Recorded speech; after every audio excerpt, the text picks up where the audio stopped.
drinking alcohol. During church service, crazy work. Collectively speaking, have anyone at any time used the statement or the term, God knows my heart? Yes. Right. So we have. So could anyone on my right side, from a biblical perspective, tell me what does heart represents in the Bible? Not everybody else. Does anyone know what the Bible talks about when it speaks about your heart? Your mind. Okay. Left side, your mind. Can our right side agree that when the Bible talks about your heart, it's not necessarily referencing the blood pumping organ. It's a reference for your soul. Your soul. That's right. There we go. All right. Now, when I started looking into this, I was having to question, well, what is the heart?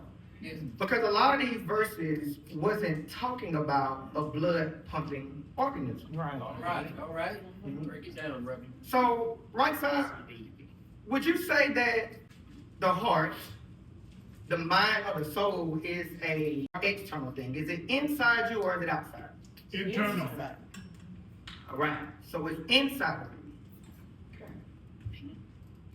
Now I have to question, since the heart is on the inside,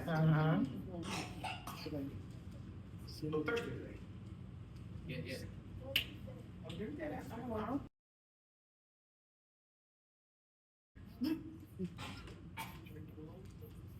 Okay. Oh. It's water, calm. It's water.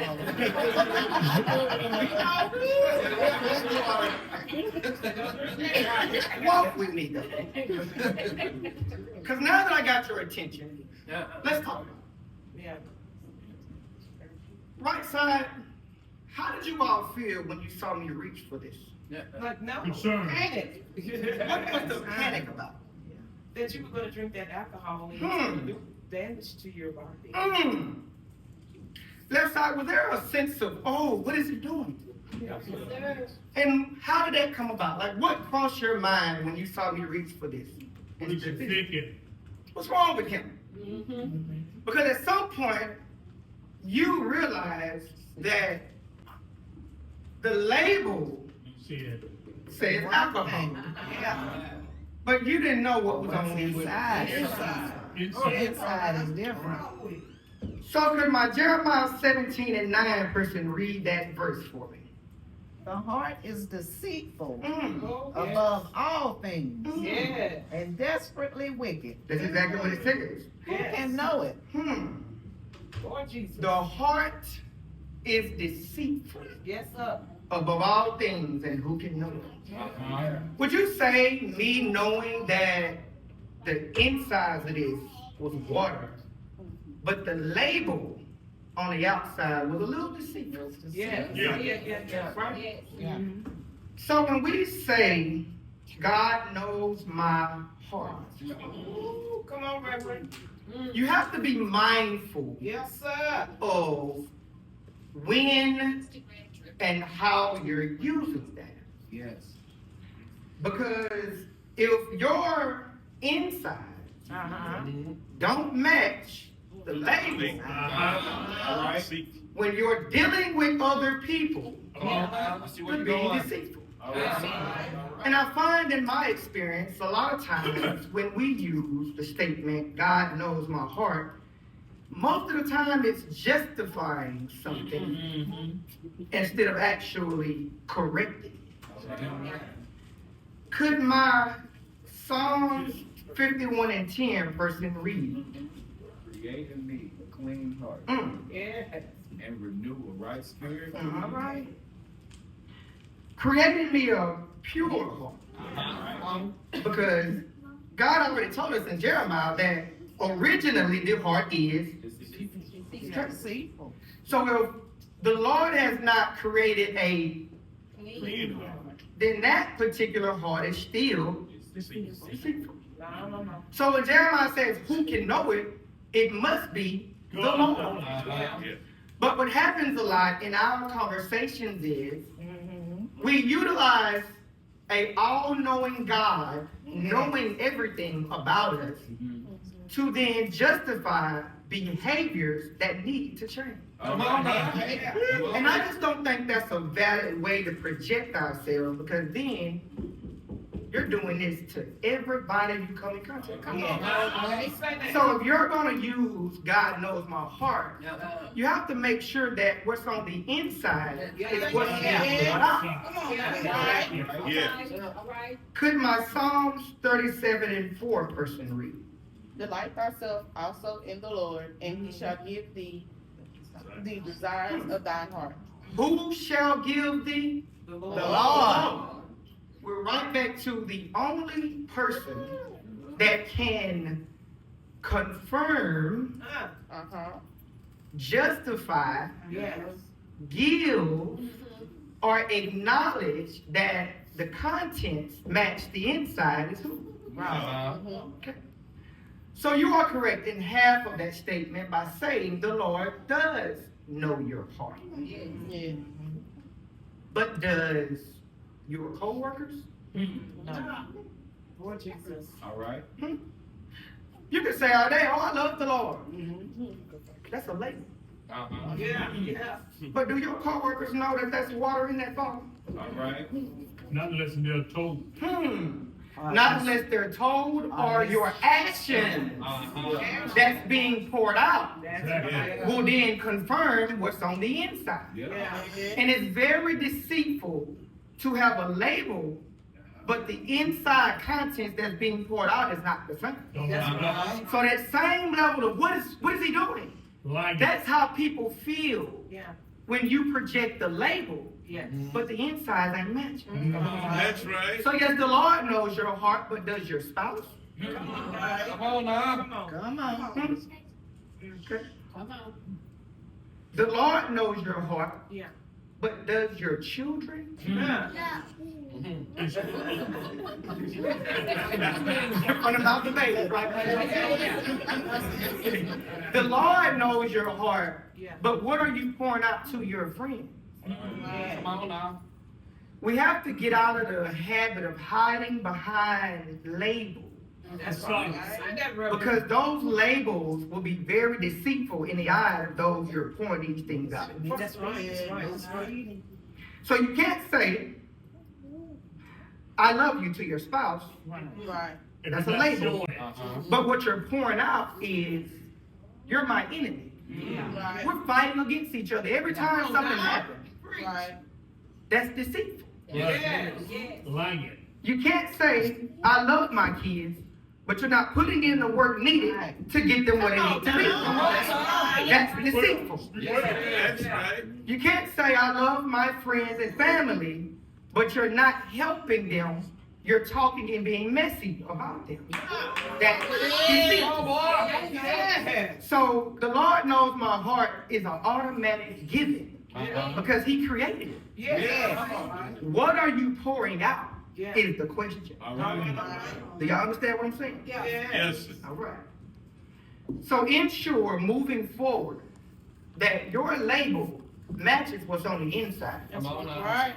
Because the statement of God knows my heart shouldn't be used for you to avoid having to go apologize. All right. Come on now. You want it? Come on, Andrew. The Lord knows my heart shouldn't be used to keep you from being accountable to something you did wrong to your children. Well. The Lord knows my heart shouldn't be used Go ahead. to justify bad behavior. Go ahead now.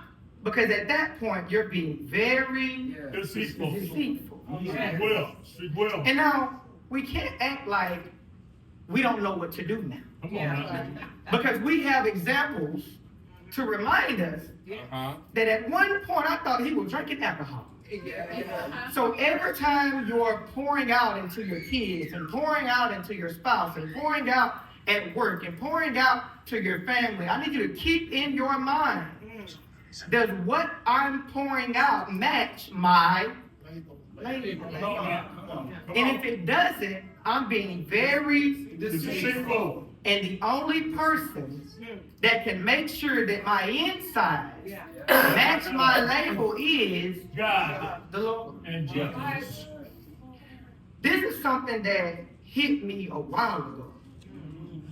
Because through my journeys of going to different places and hosting different events and talking to different people, I'll hear words that confirm the love or the intentionality that we have in regards to how we're treating people, right? But what I find funny is I'll ask these individuals, well, how did you respond? Oh, I didn't tell you what it. Oh, I didn't make that yet. But you're telling me though. You're giving me a label, but when I ask you what did you pour out, it's something totally different. Did Jesus say those are hypocritical people? Yes. They're like whitewashed tombs. You make the outside look good, but the inside is full of decay. Yes. You own it. So I'm not telling you anything that you don't already know. Yes. I'm just bringing it closer Yeah. so that when you're walking throughout your day, you realize this don't make sense. All right. Every one of us has went to Walmart and purchased certain things, right? Yep. How would you feel if you went to get some bleach? You went home to wash that load of clothes that's probably been sitting over there all week, and you pour that bleach into that washing machine. You wash those clothes and they're done and they still smell exactly the same. And empty. That would be a problem. Yep. You would then go to that bottle of bleach and smell it. Yeah. And if that bleach don't smell like bleach, there's a 100 number on the back of that bottle that I'm sure you would either call or you would take it back to the store. Why? Because we're my bleach. I paid for water. I paid for water. Just one hand, some of that under the cat. And that principle is applied to everything in life. Yeah. And a lot of times, what I don't think those of us who hold guardianship over kids realize is whatever label you're presenting, those children are watching. That's That's right. right. I heard someone in the back say today is Children's Day. Yes. So whenever I'm doing something related to kids, I used to put myself in the mindset of, well, how can I talk to the kids? Do I use a Dr. Seuss books with green eggs and ham? No. Right. Do I pull up a picture of Noah's Ark with little colorful dinosaurs? And I had a revelation one day, and this revelation hit me like this. Well, considering the fact that I'm from 6 hours away, and if my true, genuine intentions is to help these children, I have about a 30-minute section to speak something that's going to help change the trajectory of their life. How do I do this? Well, there are parents that live in the house with these kids. Yeah. So if I can get the parents to understand these principles, then they can teach the kids. So I realized a long time ago, it's not my job to teach your kids.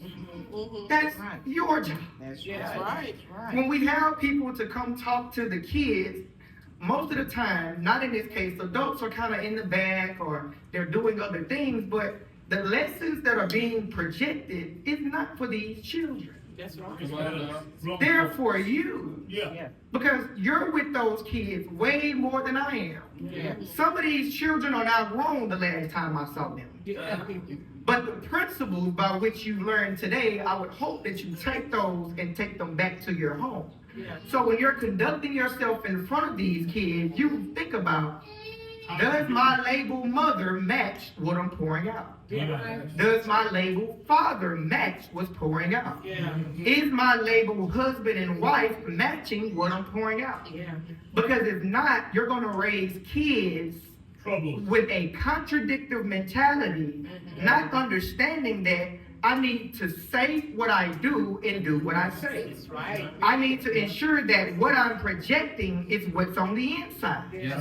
And when the children get older, we ask questions like, I don't know what happened. You happened. Come on now. That's right. The children don't know. They're a clean canvas for the most beautiful picture that anybody can paint. Yeah. But guess who's holding the paintbrush? Yeah. Wrong floor. So when we make statements like, well, I'm going to just give them to the Lord. The Lord gave them to you. This is not a return to sender situation. This ain't no receipt from something you bought from Walmart. You can't just go back and get your cash back on these kids. It don't work like that. That's right. That's right. So if you get anything from me today, I want you to, one, remember, make sure my label matches what's on the inside. Yes, sir. Make sure my verbiage is matching what I'm pouring out. And make sure that every day that I get up, the question to myself is, if I'm not pouring out what I'm projecting my label to be, I need to return this product to the manufacturer. Follow for more. And with that being said, I bid you adieu. Thank you all for your time.